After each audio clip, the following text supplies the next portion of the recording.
Arlen Specter, Mark Warner, Senator McCain, Dianne Feinstein, Trent Lott, Evan Bayh, Steve Forbes, and Gene Sperling, Paul Bremer, Lindsey Graham, Charles Schumer, John Shadegg, John Boehner, Roy Blunt.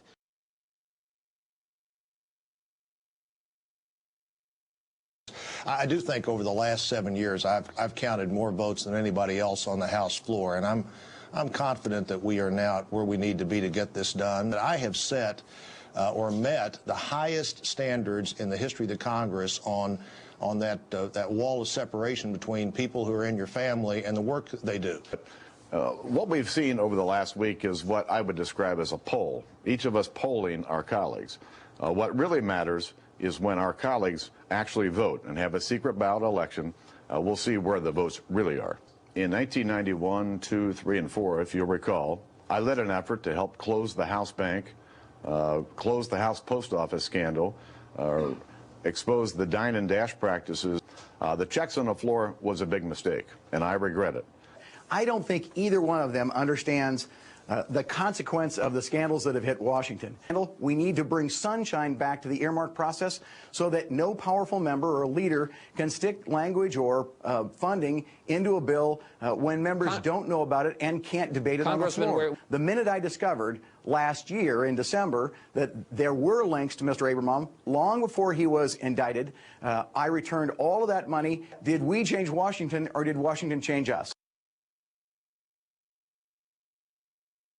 First, I fall into the group, I guess, would say that I don't think you can set an arbitrary timetable.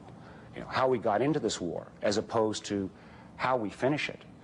That's where I'd rather put my efforts. Do you think you can keep that position through the primaries? Time will tell. What could stop you from running? Well, I got a wife and 3 daughters that 2 of them teenagers, that this probably wouldn't be the first choice for their dad. I also got to make my own gut check.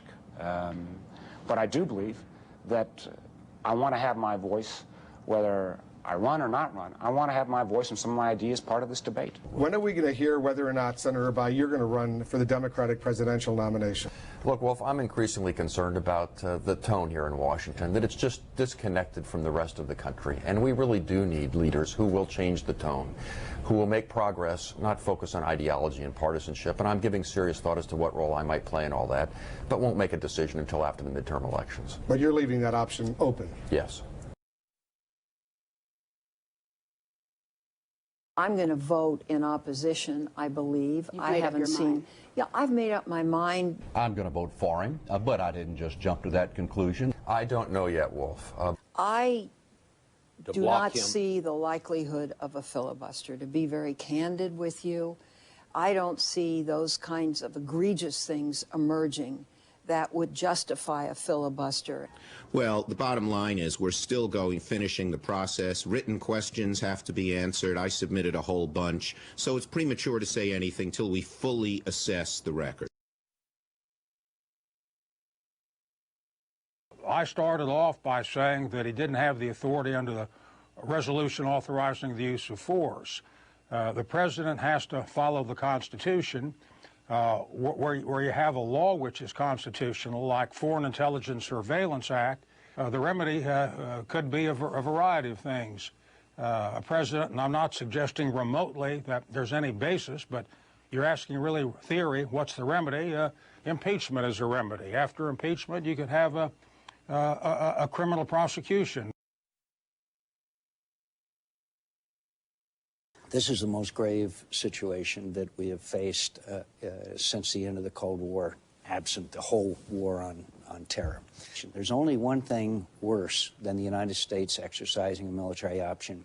That is a nuclear-armed Iran. Iran is a menace, Wolf. They have to be dealt with through economic, political, and cultural steps. And I'll just say one final thing. I'm glad the president is finally speaking out about this. But for 4 long years, they have ignored this problem. But if the price of oil has to go up, then that's a consequence we would have to suffer.